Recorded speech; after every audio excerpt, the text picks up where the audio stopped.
사람들이 인생을 살아가는데 세 가지의 유형이 있습니다. 하나는 과거지향적인 삶이고, 하나는 현재지향적인 삶이고, 또 하나는 미래지향적인 삶입니다. 과거지향적인 삶이라는 것은 항상 과거만 생각하고 살아가는 겁니다.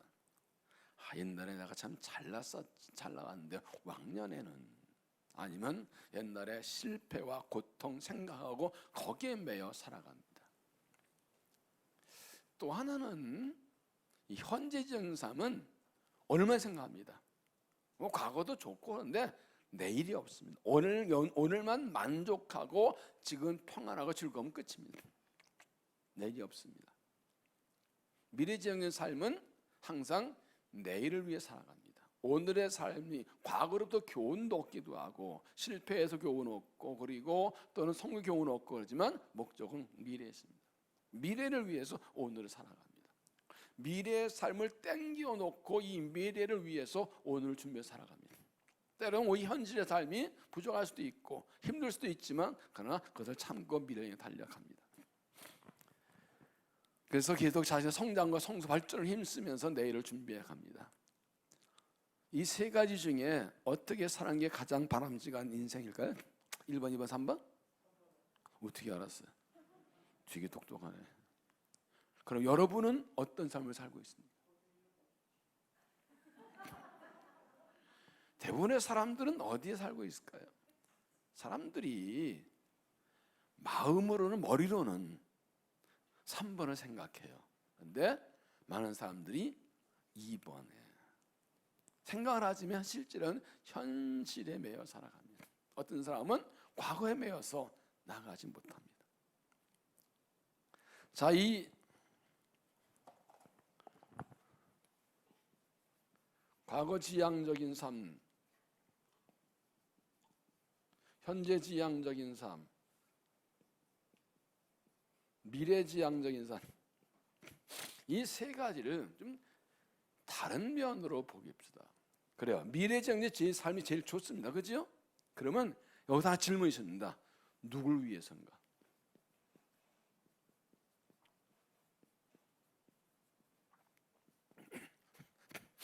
미래를 준비하고 살아가는 건데, 그게 가장 바람직한 삶인데 누구를 위한 것인가? 여기도 세 가지가 있습니다. 하나는 자기중심적, 즉 자기를 위해 살아가는 것입니다. 또 하나는 타인중심적, 남을 위해 살아가는. 미래에도 내 미래예요.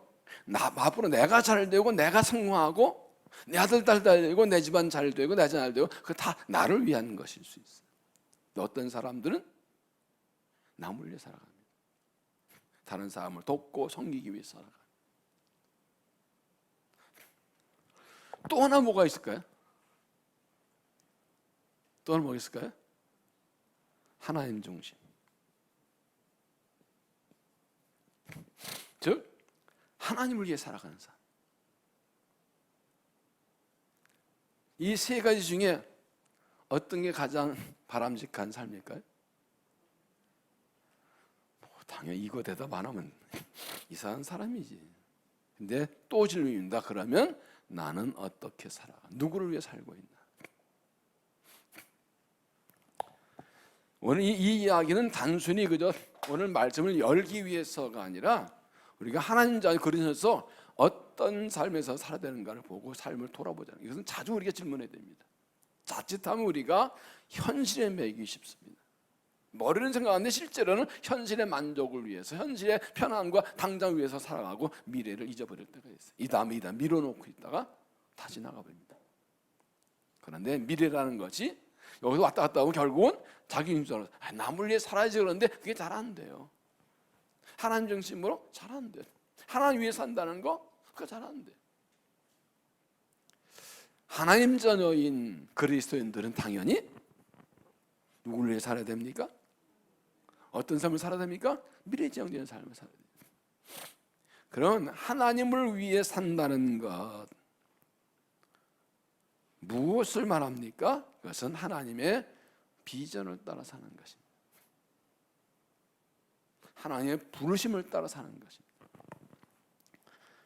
이것도 세 가지를 말씀하는데, 하나님의 비전을 해서 나를 부르셨습니다. 그리고 여기에 하나님의 약속이 있습니다. 약속을 따라 사는 거예요. 여러분, 남을 위해 사는, 하나님 위해 사는 것이 나는 빠진 것 같은데, 사실 성경은 말씀하기를 하나님 중심으로 살고 하나님 위해 사는 것이 곧 나를 위한 것이라는 말씀합니다. 하나님의 부르심과 하나님의 이 비전 속에 약속이 있어요. 우리 잘 아는 마태복음 6장 33절, 너희는 먼저 그의 나라와 그 일을 구하라. 그리하면 이 모든 것은 너에게 더하시리라. 분명히 그 앞에 나와 무엇을 먹을까, 무엇을 마실까, 무엇을 먹을까 염려하지 말라. 이런다. 이방인들 건강하시니 너희 하나님 아버지께서 이 모든 것을 아시느니라. 그런즉, 하나님도 우리가 먹고 살아야 되는 거 알아요. 삶이 힘든 거 알아요. 그런데 하나님께서 그런 걸 보고 우리에게 뭐라고 그랬어요? 먼저 하나님 너희를 구하라. 하나님의 비전을 위해 살고 부르심을 따라 살고, 그 안에 하나님의 약속이 있다는 것이죠. 그러면 하나님께서 우리 삶을 책임져 주십니다. 이것이 성경의 대천재 핵심 중의 핵심입니다. 이거 여기서 벗어나면 믿음 삶도 힘들어집니다. 그리고 하나님의 비전이 무엇입니까? 하나님의 부르심 무엇입니까? 창세기 12장 1, 2, 3절입니다. 우리 교회 비전의 기본이죠.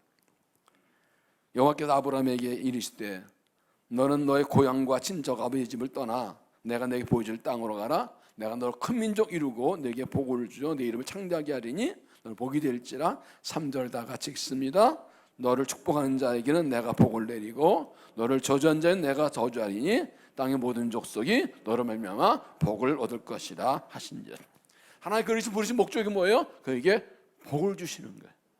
그가 복이 되게 하시는 거예요. 그래서 그를 통해서 땅의 모든 민족이 복을 받게 하시는 거예요. 이게 하나님의 부르심이고 그 하나님의 비전이고, 이를 위해서 그를 부르셨고 약속을 주신 것입니다. 그런데 잘 보시면 특이한 것이 나와요. 하나님께서 아브라함을 부르셨고 아브라함이 부르심 따라 고향을 떠나 가나안 땅에 들어갔을 때 하나님이 나타나서 이렇게 말씀하십니다. 12장 7절에 보면 여호와께서 아브라함에게 나타나 있을 때 내가 이 땅을 네 자손에게 주리라. 너에게 안 그러고 내 자손에게 준다 그래. 이게 계속 반복됩니다. 13장 14절에도 롯이 아브라함을 떠난 후에 여호와께서 아브라함에게 이르시되 너는 눈을 들어 내가 너 있는 곳에서 북쪽과 남쪽 그리고 동쪽 서쪽을 바라보라. 보이는 땅을 내가 너와 네 자손에게 주리니 영원이라. 너와 네 자손이라고 그래요. 15장 18절에도 그날에 여호와께서 아브라함과 더불어 언약을 세워 이르시되 내가 이 땅을 애굽 땅에서부터 그 유브라까지 네 자손에게 주노니. 이게 뭘 말합니까? 하나님이 아브라함을 부르신 그 약속은 누구 때 이루어진다고요? 그의 자손에게서. 아브라함이 아니에요. 아브라함 당대가 아니라 그의 자손. 자손이면 몇 대예요? 1대, 2대, 3대. 뭐 한이 없어요. 계속 하는 거예요. 그러면 아브라함은 뭐예요? 아브라함 할 일은 뭐예요? 하나님께서 아브라함 약속주 부르셨고 그 하나님 주신 약속하신 그곡이 그의 자손에게 주겠다고 하셨으면 아브라함이 지금 할 일은 뭐예요? 네? 이 하나님 믿는 믿음과 부르심을 자녀들에게 물려주는 거예요. 이 약속을 물려주는 거예요. 하나님 잘 믿는 믿음을 물려주는 거예요. 이 하나님의 부르심을 알고 하나님 잘 믿고 약속을 잘 물려받으면 그 자손에게서 그 약속이 이루어지는 것이라. 그래서 그의 자손들을 통해서 대들 그 자손에서 이 땅 민족들이 복을 받게 하는 거예요. 결국 멀리 보면 하나님 예수님께서 아브라함과 다윗의 산 오셔가지고 그것을 통해서 모든 구원받기 역사가 이때부터 시작되는 거예요. 그래서 창세기 18장 18절을 보겠습니다. 18장 18절. 펴보세요. 화면에 나오겠지만 펴보시는 게 좋아요. 아주 중요한 말씀이 있습니다. 창세기 18장 18절 18장 18절 19절입니다. 아브라함은 강대한 나라가 되고 천한 민은 그로 말미암아 복받을 것이 아니냐. 이 약속입니다. 큰 나라 되고 하나 그 만민이 그런데 그 19절이 중요해요. 19절 같이 읽습니다. 시작. 내가 그로 그 자식과 권세에게 명하여 여호와의 도를 지켜 공의와 정의를 행하게 하려고 그를 택하였나니 이는 나 여호와가 아브라함에게 대하여 말한 일을 이루려 함이니라. 아브라함을 택하신 목적이 뭐라고요? 그로 그 자식과 권세에게 명하여 여호와의 도를 지켜 공의를 행하게 하려고. 아브라함 할 일은 뭐라고요? 그 자손에게 명하는 거예요. 뭐라고요? 하나님의 말씀대로 살라고 자손에 명하기를 택하였다는 거예요. 세 번역을 읽으면 이렇습니다. 아브라함은 반드시 크고 강한 나라를 이룰 것이며 땅 위에 있는 나라마다 그름에 복을 받게 될 것이다. 내가 아브라함을 선택한 것은 그가 자식들과 자손들을 잘 가르쳐서 나에게 순종하게 하고 옳고 바른 길을 하도록 가르치라는 뜻에서 한 것이다. 그의 자손이 아브라함에게 배운 대로 하면 난 아브라함에게 약속도 다 이루어주겠다. 세 번역이 정확합니다. 나는 그가 그 자손들을 가르치게 하려고 내가 그를 택했다. 그래서 그 자손들이 아브라함에게 배운 대로 하면 약속도 이루어주겠다. 이게 조건입니다. 하나님께서 아브라함을 부르시고 그의 자손에게 그 땅 주겠다고 하시고 그의 자손 통해서 만민 복받게 하셨는데 그 조건은 뭐예요? 아브라함의 자손들을 잘 가르치는 거예요.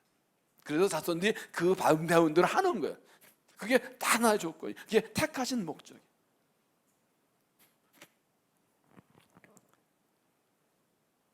그러면 아브라함은 아들 이삭에게 이 하나님 믿는 신앙을, 하나님 말씀을 잘 가르치고 잘 물려주었나요? 아브라함이 이삭에게 물려준 신앙을 세 가지를 볼 수가 있습니다. 첫째는 하나님의 부르심에 응답하는 믿음입니다. 창세기 12장 1절대로 여호와께서 아브라함에게 이르시되 너는 너의 고향과 친자 아버지를 떠나 내가 내 보일 땅으로 가라. 4절에 이 아브라함이 여호와의 말씀을 따라갔고 이삭이 아버지 우리 여기서 왜 살아요? 우리 동족은 어디 있어요? 우리 하나 부름 받았어. 아버지가 70대 나온 거야. 이거 계속 알려준 거예요. 이게 약속 밀리는 거죠. 그래서 다음부터 이삭도 하나님의 부름을 따라 다니는 걸 보게 됩니다. 두 번째는 하나님께 제단을 쌓는 믿음이에요. 창세기 12장 7절에 여호와께서 아브라함에 나타나 이르시되 내가 이 땅을 네 자손에게 주리라 하신지라 자기가 나타나신 여호와께 그가 그곳에서 제단을 쌓고 거기서 베델을 동쪽 산으로 옮겨가 장막치니 서쪽 베델 동쪽 아이라 그가 그곳에서 여호와께 제단을 쌓고 여호와를 부르더니 아브라함이 가는 곳마다 제단 나기 때문에 이삭도 자라면서 하나님께 제단 쌓는 삶을 살았습니다. 예배의 삶을 경험하고 보여줬어요. 세 번째는 하나님의 명령에 순종하는 믿음이에요. 창세기 12장 2절을 보면 여호와께 이르시되 네 아들 네 사랑하는 독자 이삭을 데리고 모리아 땅으로 가서 내가 내게 일러준 산 거기서 그를 번제로 드리라. 아브라함이 아침 일찍 일어나 나귀 안장을 지우고 두 종과 그의 아들 이삭을 데리고 번제를 나무를 떠겨 가지고 떠나 하나님께서 알려준 가더니 백주신 아들을 하나님께서 번제로 드리랍니다. 아브라함은 그냥 순종합니다. 그 스토리 아시죠? 아버지 번제에 쓸 나무 있는데 양은 어디 있어요? 이게 물어봤다는 건 평소에도 아브라함 이삭과 함께 하나님께 제사를 드렸다는 거예요. 그래서 제사에는 뭐가 필요합니까? 제단, 제물 이게 필요한 거예요. 알아요. 그런데 평소 하더니 아버지가 제사를 하고 자는데 양을 안 데려가 제물을. 아버지 제물을 있어요. 그럴 때 이삭 뭐라 해요? 너 잡을 거다. 그럴 수 있겠어요? 뭐라고 했어요? 하나님 준비하신다. 올라갔더니 준비는커녕 이리와 꿇어 앉아서 묶어 올려고 칼을 듭니다. 얼마나 놀랐겠어요. 그런데 이삭은 아무 말도 안 하고 받아들입니다. 그래서 이삭이 구약의 예수님의 예표예요. 아무 주의 없이 죽임당해야 되는데 거기에 순종하는 믿음.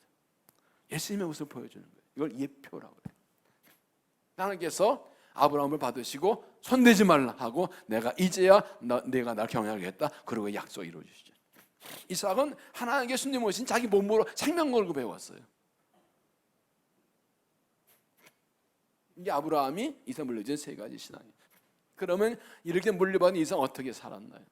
지난주에 본 대로 이삭은 믿음의 사람이 되었습니다.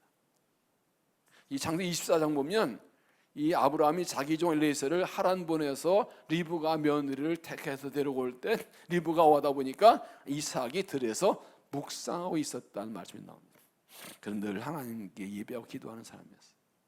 지난주에 본 대로 이삭은 아내와 결혼하고 사실에 결혼하고 아내가 잘 있었을 때 20년 동안 하나님의 때를 기다리는 믿음을 가지고 있었어요. 약속 믿고. 그리고 하나님께 기도하는 사람, 기도해서 응답받았어요. 자, 이렇게 아브라함에게서 이삭이 물을 받았습니다. 이제는 이삭 차례예요. 이제 이삭이 그 아들들에게 이 믿음을 물려줄 차례예요. 아브라함, 이삭으로 이어지는 거죠. 그러면 이삭은 아들들 믿음을 잘 물려주었나? 우리는 어떻게 우리 자녀들에게 후손들에게 믿음을 주고 하는 것을 오늘 함께 보렵니다. 첫째가 하나님의 주권을 인정하고 순종하라는 것입니다. 하나님의 주권을 인정하고 순종하라, 이게 굉장히 중요합니다. 21절을 보면 이삭의 그의 아내가 임신하지 못함으로 그를 위해 여호와께 간구하며 여호와께서 그의 간구를 들으셨으므로 그 아내 리브가가 임신하였더니 그 아들들이 그의 태 속에서 서로 싸우는지라 그가 이르되 이럴 때는 경우는 내가 어떻게 하고 여호와께 묻자오되. 보세요. 지난주에 본 대로 리브가도 기도한 사람이었습니다. 하나님께 기도해서 아이를 가졌는데 쌍둥이를 가졌습니다. 근데 이 아이 둘이서 싸웁니다. 이게 아이가 발로 차는 게 아니라 싸우는 건지 알았습니다. 그때 이거 어떻게 된 거 고민했는데 그때 바로 기도합니다. 하나님께서 대답하십니다. 23절 여호와 그에게 이르시되 두 국민이 내 태중에 있거나 두 민족이 내 복중에서 나누이리라. 이 족속 저 복수가 강하겠고 큰 자가 어린 자를 섬기하셨더라. 여기 하나님 두 가지를 주십니다. 첫째는 무엇입니까? 이 두 아이들은 각기 한 민족을 이룰 것이다. 민족의 시조가 된다. 이미 미래를 보여주셨어요. 어머 뱃속부터 이제 보통 아이들이 아니라 각기 한 민족을 번성 민족이 시된다는 것을 알려주셨습니다. 그래서 세 번째 보면 두 민족이 너희 태 안에 들어있다. 너희 태 안에서 두 배에서 나뉠 것이다. 이미 하나님께서 이 도의 미래를 계획해 놓으셨다는 거예요. 여러분 이게 뭘 말합니까? 하나님께서 우리에게 자녀를 주실 때는 하나님의 계획이 있습니다. 뱃속에 있을 때부터 하나님께서 우리 아이들을 어떻게 쓰실지를 계획해 놓으셨어요.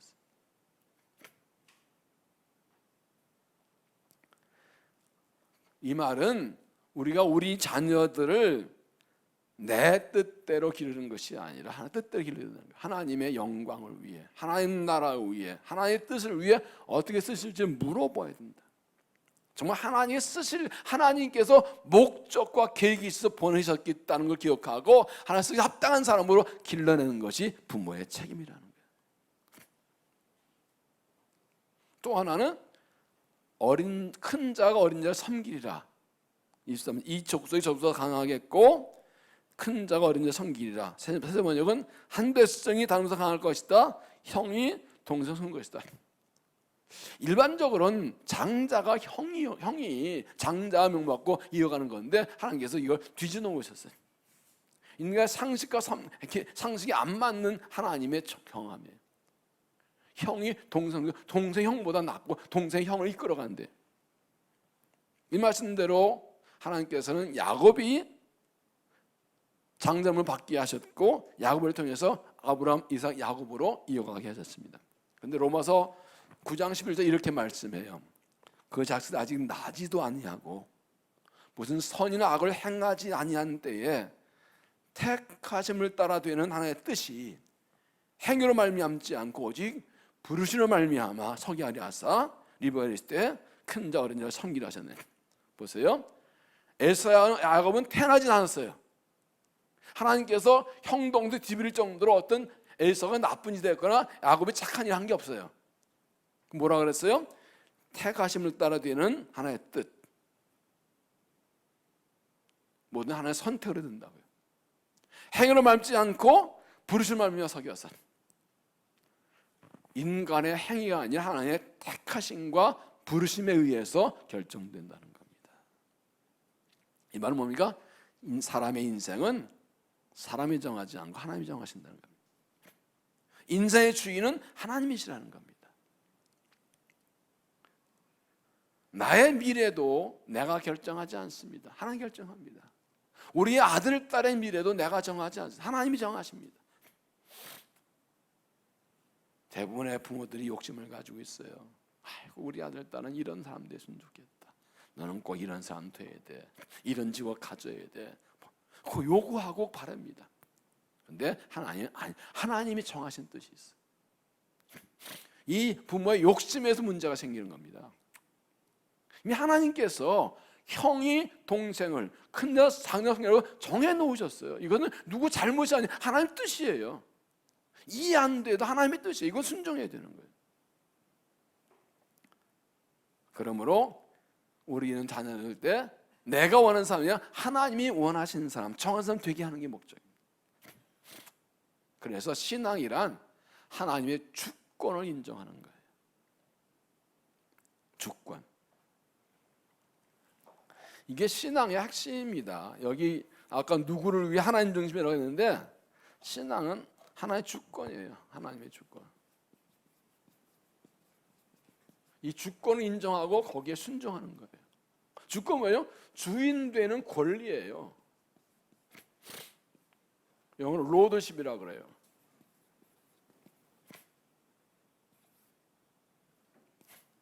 주인 된 권리예요. 하나님이 모든 것의 주인이세요. 모든 인생의 주인이세요. 주인 된 권리가 하나님께 있어요. 내 인생의 주인도 하나님이에요. 원래 아멘 안 하네. 인정하기 싫은가 하면 내가 주인이야? 물론 내 집은 내 이름으로 등기가 돼 있지. 그러나 내 인생은 하나님으로 등기가 돼 있어요. 하나님이 모든 것의 주인이세요. 그분이 창조주이시고 우주 만물을 통치하고 계시고 역사도 하나님이 주인이세요. 요즘은 새벽마다 이사야서 말씀 보는데 이사야서 보면 하나님께서 택하면 이스라엘의 죄악을 청구하시고 멸망 선고하시고 구원과 회복을 말씀하시며 동시에 여러 나라들의 멸망을 심판을 예고하십니다. 바벨론, 아수르, 애굽, 모압, 모쿠스. 이 말은 뭐예요? 나라의 흥망성쇠 하나님 손에 있다는 거예요. 하나님 역사의 주인이시라는 거예요. 엘사가 뭔 잘못을 했어요? 야곱이 뭔 착한 일을 했어요? 태어나기 전에 정하셨어요. 이해도 안 돼서 필요 없어요. 이거 하나님이 정하신 끝이에요. 신앙은 하나님이 나의 주인 되심을 인정하고 그 하나님의 주권에 복종하고 살아. 이게 신앙생활이에요. 우리의 관심 어디 있어요? 하나의 뜻에 있는 거예요. 하나님 주인이 뭘 원하시나? 종의 의무는 뭐예요? 주인 명령에 순종하는 거예요. 종이 주인 명령에 순종하지 않으면 어떻게 돼요? 의도 터져요. 밥 못 먹어요. 종의 관심 주인의 뜻에 있어요. 그게 종의 의무예요. 하나님이 모든 것의 주인이십니다. 그래서 하나님의 주권을 인정하고 그분이 나의 인생의 주인이시고 우리 가정 주인이시고 우리 자녀의 주인이심을 인정하고 그분께 순종할 때 나를 통해서 하나의 뜻이 이루어지는 거예요. 그래서 순종이 중요한 거예요. 이사야 55장 8절에 이렇게 말씀하죠. 이는 내 생각이 너희 생각과 다르며 내 길은 너희 길과 다름이니라. 여호와 말씀이니라. 이는 하늘이 땅보다 높음 같이 내 길은 너희 길보다 높으며 내 생각은 너희 생각보다 높음이니라. 여러분, 하나님의 길이 우리 길보다 높습니다. 하나님의 뜻, 생각이 높습니다. 훨씬 높은 차원입니다. 비교하는 하늘과 땅 차이입니다. 여러분, 소갈 모르는 사람들 뭐라 그래요? 저 세대가리라 그래요. 저 세대가리 아시면 저 뇌가 있는 거 없는 거 뭐 들었어 저거? 3세대가리 가본 적이 있어요?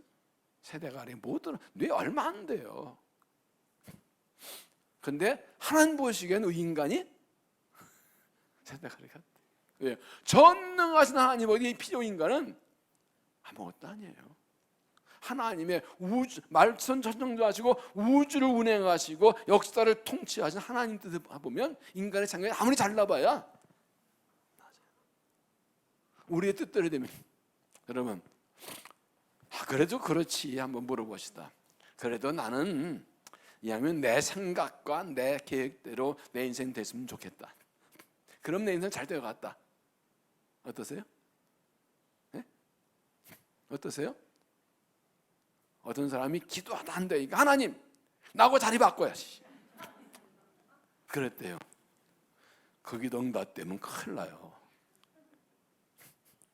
로마서 8장 보면 우리가 연약하여 마땅히 빌 바 알지 못할 때 성령께 우리를 간구하신다면 우리는 기도할 때도 내가 뭘 구할지 모르고 기도할 때가 많아요. 인간은 지혜가 모자라요. 내 뜻대로 되는 게 다 좋은 거 아니에요. 인간은 연약하고 악해서 하는 대로 놔두면, 여러분 아들 딸 네 마음대로 살아봐라 그래요. 어떻게 될 것 같아요? 학교 가고 싶은 가고 자고 싶은 나고 놀 수 있고 공부도 마음대로 하라 그러면 네 그래 네 원하는 대로 해. 어떻게 될까요? 부모가 전혀 관계하냐고 맘만 바빠고 네 원하는 대로 다 해. 어떻게 될까요? 여러분 자식 사랑하니까 여러분 아들 딸이 마음대로 살려고 놔두시겠어요? 아니요. 하나님의 뜻은 우리의 생각보다 훨씬 높아요.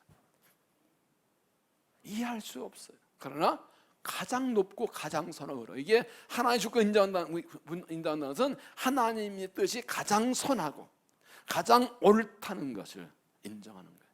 하나님이 거룩하시고 전능하시고 의로우시고 신실하시니 그분의 뜻이 가장 좋다, 가장 옳다, 그것이 내게도 유익이라는 것을 인정하는 거예요. 그러니까 순종하는 거예요. 그래서 지금 신앙을 물려주고 복을 빌려주고 말씀드린 거니까 우리 아들 딸들 볼 때도 내 뜻대로 길을 하지 않고 하나의 뜻을 구해야 돼. 하나님 이 아이들을 어떻게 쓰시려고 하셨습니까? 가르쳐주세요. 우리가 말씀과 기도로 나가는 이유가 그거 하려고 하는 거예요. 부모와 자녀의 기도하는 이유가 그래야 되는, 그것 때문에 그런 거예요. 우리가 하나님의 주권 인정하고 순종해야 되는 이유가 무엇입니까? 우리가 구원받는 것이 하나님의 주권에 의해서 된 거예요. 다시 말하면 하나 은혜와 선택으로 된 거예요. 우리가 구원받을 만한 자격이 있었습니까? 없었습니까? 하나님의 공의로 따지자면 구원받을 길이 없어요. 근데 하나님의 주권으로 너 하고 택하고 구원하셨어요. 하나님 나를 구원하실 이유가 없어요. 그런 나 정도는 괜찮다 생각하시면 일어나 보세요. 그분 빨리 천국 올라가셔. 여기 계실 필요가 없어. 어디 봐도 구원받을 이유가 없는 하나님 주권으로 너 하고 택하시고 구원하세요. 이 선택과 은혜, 그 주권 때문에 내가 구원받은 거예요. 에베소 1장에 보면 이렇게 말씀하죠. 찬송하려도 하나님과 우리 주 예수 그리스도의 하나님 여호와께서 그리스도 안에서 하늘에 속한 모든 신령복을 주시되 우리에게 신령복을 주셨대. 그거 무엇입니까? 그 창세전에 그리스도 안에서 우리를 택하사, 세상이 창조되기 전에 우리를 택하셨대요. 우리로 사랑 안에서 그 앞에 거룩하고 흠없게 하시려고 그 기쁘신 목뜻대로 우리를 예정하사 우리를 예정하셨대요. 예수 그리스도의 말미암아 자기 아들들이 되게 하시니. 저이 창세전에 택하사는 말이 진짜 은혜가 돼요. 사도 바울이 왜 이렇게 말했을까요? 자기가 구원받은 게 이해가 안 돼요. 내가 복음을 방해하고 교회를 박해했던 사람이잖아요. 그런데 하나님의 자녀 구원받고 복음 전도지, 이거 이해가 안 되는 거예요. 내가 봐도 내가 하나님 벌 받아 마땅하지, 내가 이 구원받고 하나님 복음되는, 이건 이 상식적으로 앞뒤가 안 맞아요. 이유가 없어요. 딴 하나님이 뭐예요? 그건 하나님이 내가 태어나기 전에 나를 구원하기로 택하셨기 때문에. 아니, 그것도 이해한데 상세전에 나를 예정하셨어. 창세전에 나를, 세상 만들기 전에 나를 택하시고 나를 구원할 예정해 놓으시고 나를 구원할, 이거 외에는 이 하나님의 구원이 설명이 안 돼.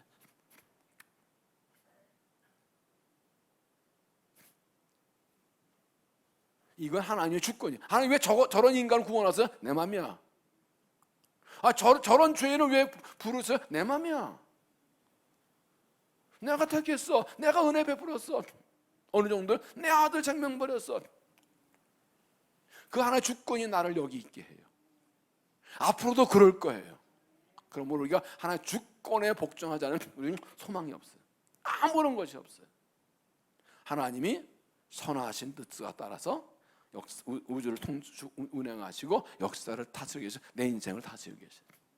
그분의 뜻 안에 내가 다 있어요. 이게 말하면 뭐니까 세상은 자꾸 우리에게 네 맘대로 살아라 그래. 네 생각이 오라. 네 판단, 네 느낌대로 살아. 아니요. 내 생각은 너의 생각과 다르고 내게 너가 다르네. 하늘이 땅 높음 같이 내 생각하기는 높다. 불순종이 가장 큰 죄인 이유가 여기 있는 거예요. 그 하나의 뜻과 섭리가 나왔는데 그 은혜를 살고 있는데 우리가 우리의 삶에서도 우리의 가정에서도 우리의 자녀 교회에서도 중요한 건 하나님의 주권에 순종하는 거예요. 그분께 복종하는 거예요. 내 마음에 안 들어도 이해가 안 돼도 순종하는 거예요. 하나님께서 에서와 야곱이 태어나기 전에 이미 정하셨어요. 큰 자가 작은 섬기죠. 그건 이해가, 그래서 끝이에요. 하나님 정하신 거예요. 그게 하나의 뜻이에요. 그리고 그게 가장 선한 길이에요. 하나님의 주권을 깨닫고 그 은혜를 깨닫고 하나님께 주권에 순종하면서 특별히 우리 아들 딸들 기르면서 하나의 주권인 내 아들 딸이 아니 하나님이 맡기신 것을 알고 하나님의 뜻을 구하고 하나님의 뜻에 맞게 하는 사람들 길러는 믿음을 이어가는 그런 믿음이 되시기를 바랍니다. 세 번째는 두 번째는 하나님의 시각으로 자녀를 바라보라. 하나님의 시각으로. 27절 그 아이들이 장성함에 에서는 익숙한 사냥꾼이었으므로 들 사람이 되고 야곱은 조용한 사람이었으므로 장막에 거주하니 이삭은 에서가 사냥한 고기를 좋아하므로 그를 사랑하고 리브가는 야곱을 사랑했다. 에서는 날 때부터 성격도 달랐어요. 에서는 외향적이에요. 강하고 힘이 있고 받고 돌기 좋아하고 사냥을 좋아해요. 그런데 야곱은 성격 내성적인 조용히 집에만 있어. 요즘 말하면 마마보이. 아들인데 딸 같아. 그런 아들이 있죠. 여러분 에서라임의 뜻은 붉고 털에만다는 뜻입니다. 그래서 남자답습니다. 책이 관장합니다. 야곱은 발꿈치라는 뜻입니다. 나온 대로 형하고 싸우다가 서로 나가다가 한순간 간발의 참 늦어져가지고 형 발뜨고 나서 아마 태어난 시간 아마 2, 3초 차이 안 났을 것 같아.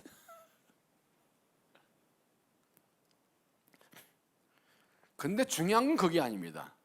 아버지 이삭은 에서를 사랑하고 어머니 리브가는 야곱을 사랑했다. 편에 걸렸어요.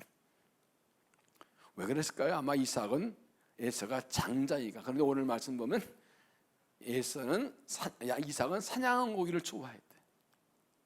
에서가 낱낱이 사냥해 고기를 갖다 해주니까 그거 좋아해가지고 너밖에 없어, 네가 최고다 하고 이삭을 에서를 사랑해. 리브가는 야곱이 맨날 집에만 있는데 엄마 일을 잘 도와줘. 청소도 하고 설거지도 해주고 팥죽까지 써주잖아. 그러니까 이게 진짜 좋은 엄마 품에 끼고 사는 거야. 그러니까 리브가는 야곱이 좋아. 그래서 한가에서 어머니 아버지가 자식을 편안히 잃어버렸어요. 여러분 이게 왜 문제가 됩니까? 부모가 편하면 안 되지만 또 그럴 수도 있겠죠. 그런데 중요한 건 말씀드린 하나님의 주권을 생각하지 않았다는 것입니다. 하나님의 섭리를 생각하지 않았습니다. 둘 다 큰 민족 될 거라 생각했으면 똑같이 사랑해야 돼요. 하나님의 섭리가 있고 그러면 거기에 따라서 자녀들을 길러야 돼요. 그런데 그래서 부모와 두 아들을 똑같이 살아야 되는데 자기 마음에 드는 대로 아이들을 편애한 게 이게 문제가 된 거예요. 나중에 이게 다툼의 원인이 되죠. 이것은 뭘 말합니까? 이삭은 사냥고기를 좋아해서 에서를 사랑하고, 리브가는 엄마 잘 도와주니까 야곱 사랑하고 한 것은 각각 자기의 시각으로 자녀들을 본 거예요. 이게 잘못이에요. 갖고 나면 부모는 자녀를 하나님의 시각으로 바라봐야 된다. 하나님 보시기 어떤 사람인가? 하나님이 어떻게 태어나게 하셨나? 어떻게 쓰시려나? 하나님 관점 보고 똑같이 사랑해 준다. 다른 말로 하면 자식들이 성격과 개성과 재능이 다르지요. 그러면 그 하나님이 쓰시기에 합당한 성격과 재능을 주신 거면 거기에 맞게 길러준다.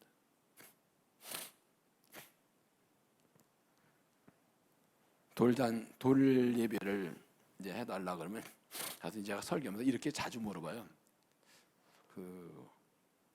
들으셨을 거예요. 1년 길렀는데 얘가 이과 같아, 문과 같아? 이렇게 물어봐야죠. 아니면 얘 재능계 같아, 예능계요, 음악계요, 체능적 물어봐요. 부모 1년으로 알겠더니 또 대답을 해. 그런데 알긴 뭘 알아. 1년 길러가지고 알긴 뭘 알아요. 그냥 물어보는 이유가 있어요. 부모는 그거를 관심 가지고 봐야 된다. 하나님께서 나에게 이 아들, 딸을 맡기셨는데 어떻게 쓰시려는 그 아이의 성격도 보고 그 재능도 보고 특징도 봐야 돼요. 그래서 그 재능을 개발해 그쪽으로 길러줘요. 이게 하나의 뜻으로 드리는 거예요. 하나의 관점 보는 거예요. 그냥 얘는 공부 잘해, 얘는 음악 좋아해가 아니라 왜 하나님이 얘에게 음악적 재능을 주셨을까? 얘가 왜 이게 수학 쪽을 잘할까? 아니면 문학 쪽을 할까? 그러면 그것이 하나님이 쓰시려는 방법, 방향이에요. 그러면 그쪽을 개발해주고 길러줘, 발견하고 길러주는 게 뭐예요? 여러 가지 해보다 보면 발견, 특이 나타나잖아요. 이게 하나님 시각으로 자녀를 바라보는 거예요. 교사들도 있는데 여러분, 교사도 마찬가지입니다. 그냥 1년 맡아 하는 거 아니라 이 아이가 어떤 성격을 가지고 있나? 어떤 재능이 있나? 그거를 살펴봐야 돼요. 기도해야 돼요. 그래가지고 하나님이 이렇게 쓰면 그쪽으로 길러주는 거예요. 그쪽으로 길러주는 거예요. 그게 부모가 할 일, 교사 할 일이에요. 왜? 하나님의 선택과 하나님의 이정이 있잖아요.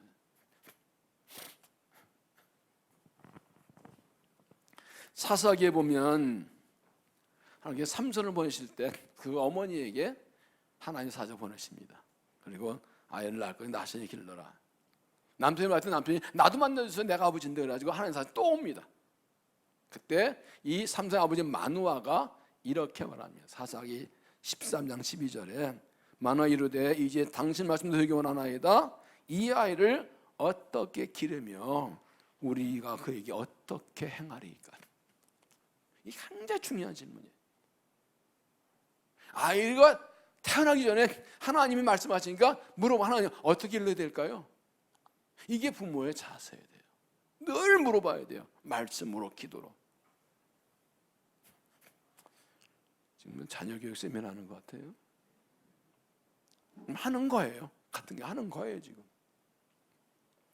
여호와의 사자가 마누아 이르되 내가 여인에게 말한 것들 그가 다 삼가서 포도나무의 소산을 먹지 말며 포도와 독주를 마시지 말며 어떤 부정한 것도 먹지 말고 내가 명한 것 다 지키지 않으시라. 하나님께서 알려줬어요. 이렇게 길러 알려주셨어요. 그대로 기르는 거예요. 그렇게 길렀어요. 두 아들을 유명한 건축가로 길러낸 어머니가 있었습니다. 근데 이 어머니는 아들한테 건축가 되라고 한 번도 말한 적이 없대요. 지들이 알아서 했어요. 근데 사실은 엄마가 어릴 때부터 유명한 건축물을 보는데 견학을 많이 시켰대. 이게 뭘 말해? 엄마가 의도적으로 내가 원하는 사람들 시킨 거예요? 아니에요. 엄마가 이 아이들의 재능을 알았기 때문에 그쪽으로 자꾸 보여주고 그쪽 경험을 하게 한 거예요. 믿음은 뭐야? 하나님이 그쪽을 쓰실 거라고. 그럼 그쪽을 길러주는 거예요. 항상 하나님 시각으로 자녀를 바라보고 하나님 이 아이에게 어떤 이런 성격 중 어떻게 쓰시렵니까? 이런 재능 주하고 그쪽을 길러줘야 돼. 그쪽을 세워줘야 돼. 우리 젊은 청년들도 있는데 마찬가지. 그러면 하나님 내게 이런 성격이 있으면 왜 주셨나? 그걸 하나님 시각으로 나라를 바라봐야 돼. 하나님 이 재능을 또 어떻게 일하시냐. 그래서 그쪽을 개발해서 그걸 또 하나님께 쓰임 받도 준비를 해야 되는 거예요.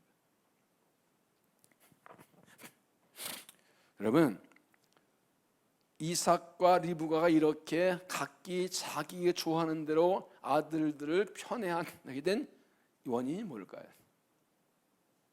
오늘 본문에 없지만 앞에 본 유치본 이게 있습니다. 기도가 끊어졌어요. 앞에 본 대로 이삭은 결혼했는데 아이가 없자 하나님께 기도해서 응답받아 아들들 낳았습니다. 리브가도 아이가 임신해 싸우는 거 하나님께 기도해서 물어봤습니다. 얼마 아이 낳기 전까지는 이 이삭도 기도의 사람이었어요. 근데 이후에는 기도한다는 게 안 나와요. 그냥 자기 좋은 대로 했다는 것은 기도가 식어졌고 기도가 끊어졌다는 걸 말해요. 하나님 관계가 약해진 거 부모가.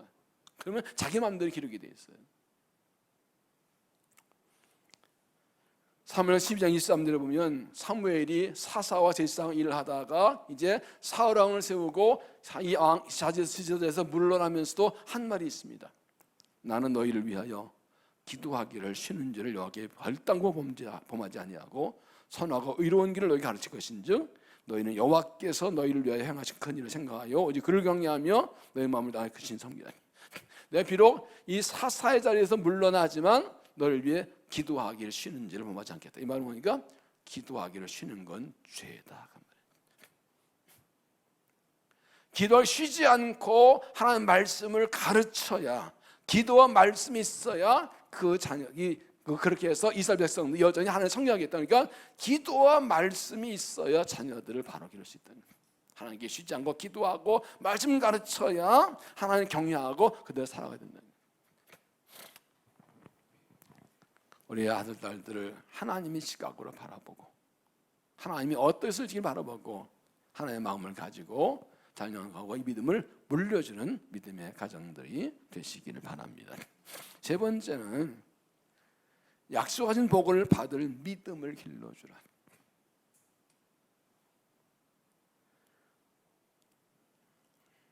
29절 야곱이 죽을 수 없더니 에서가 들에서 돌아와서 심히 피곤하여 야곱에게 이르되 내가 피곤하니 그 붉은 것을 내게 먹게 하란지라. 그러면 에서의 별명은 에돔이더라. 야곱이 이르되 형의 장자 명분을 내게 팔라.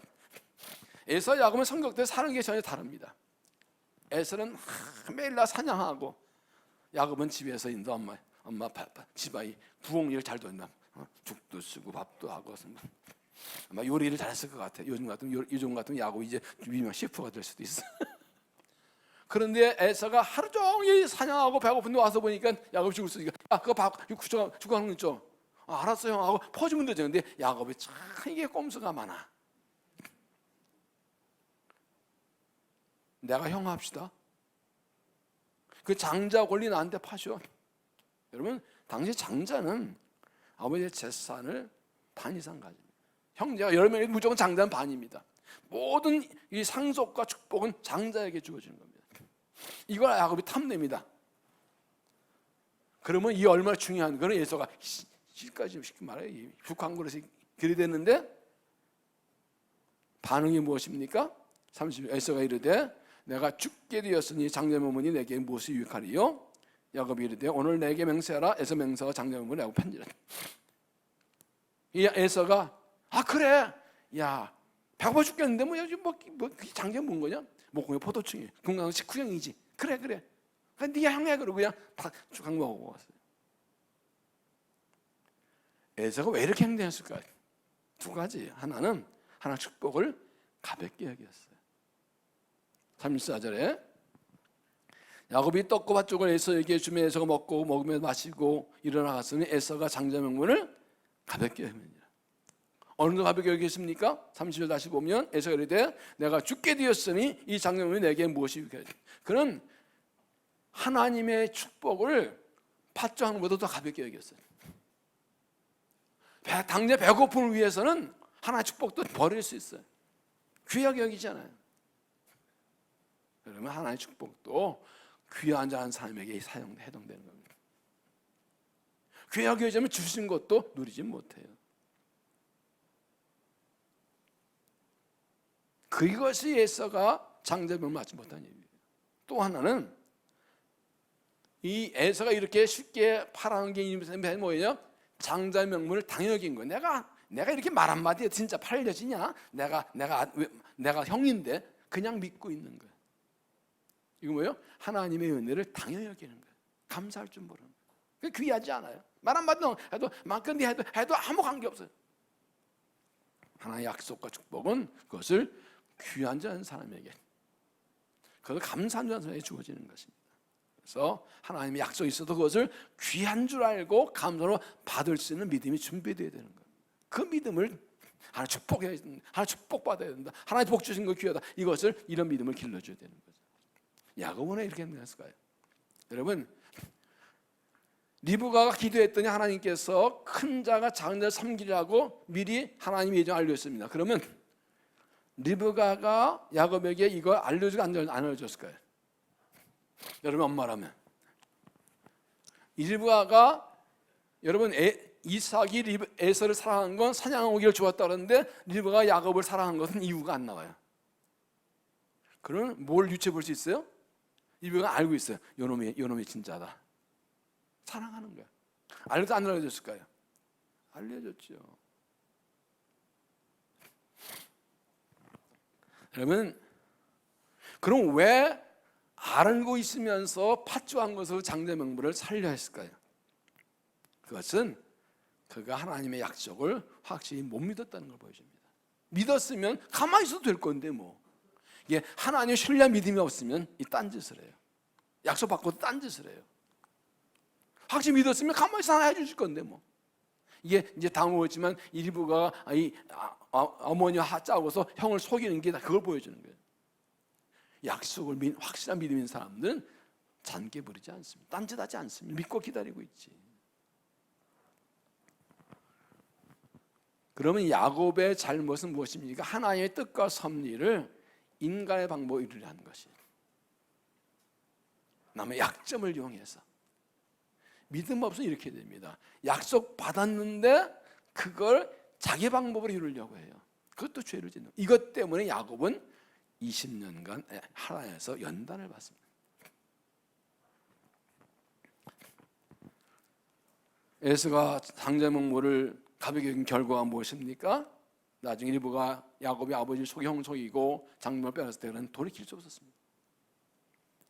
야곱이 이렇게 형을 속이고 장자명분을 팥죽한 것에 빼앗은 이 결과가 무엇입니까?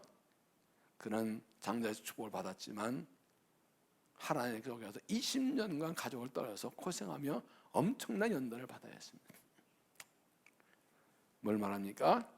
약속이 있어도 그 복을 받을 수 있는 믿음을 길러주는 것이 우리의 책임이라는 것입니다. 믿음을 길러주는 거예요.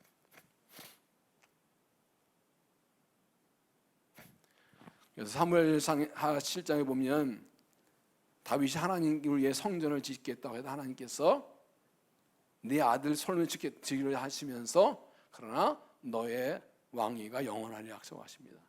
자손대대로 양된. 그런데 말씀하십니다. 네 아들이 내 말을 잘 지키면 모르겠지만 지키지 않으면 내가 사람 막대 인생 책찍을 징계하리라. 그러나 이 약속은 취소하지 않는다. 하나 약속을 받았는데 그걸 받아 믿음이 안 되면 연당 훈련마다 받을만 믿음 만들어 놓으신 후에 주신다. 그런 부모 입장에서 내 아들 딸이 그래 고생 해봐라 그래요? 고생 안 해야지 이왕이면 믿음 잘 준비해서 잘 받아야지. 그건 자녀들도 마찬가지예요. 부모가 기도 많이 하고 봉사 많이 하고 약속 받고 하나 축복 약속 받았어도 내가 받으려면 내가 받을 믿음이 준비되어 있어요. 반드시 그래요. 아니면 반드시 하나님께서 훈련하세요. 왜요? 준비되어 있는데 받으면 그건 복이 아니에요. 복이 아니에요. 자, 왜? 하나님께서 너를 사랑하셔가지고 지하 5층, 지상 15층 빌딩 하나 주실 거예요. 그리고 끝이야. 그건 네가 알아서 해야 돼. 받을래? 팔면 안 돼. 관리 유지 네가 해야 돼. 고민되지. 왜요? 그거 지금 내가 관리할 능력 없으면 그건 복이 아니에요. 운전도 못하는데 최고의 자동차를 주고 기름값도 먹고 살고 기름값도 못 댈 상황인데 줘봐야 뭐해요? 빚지지. 아주 간단한 원리가. 하나님의 약속 믿고 하나님을 섬기는 이 믿음을 기르는 게 얼마나 중요해요. 공부 잘해라 뭐 다 좋지만 믿음 길러줘야 돼요. 믿음 준비돼 그 복을 이어받는 거예요. 내가 아무리 애쓰고 수고해도 뭐 약속 받았어도 이 아들 딸들 믿음이 준비 안 되면 그거 잘 받지는 못해요. 부모님 아무리 수고하고 약속 받았어도 내가 믿음을 준비 못하면 그건 내 거 되는데 시간이 많이 걸려요. 그래도 저 밑에 고생은 사서 하는 게 좋아? 대답 안 하잖아요. 쓸데없는 고생할 필요가 없어요.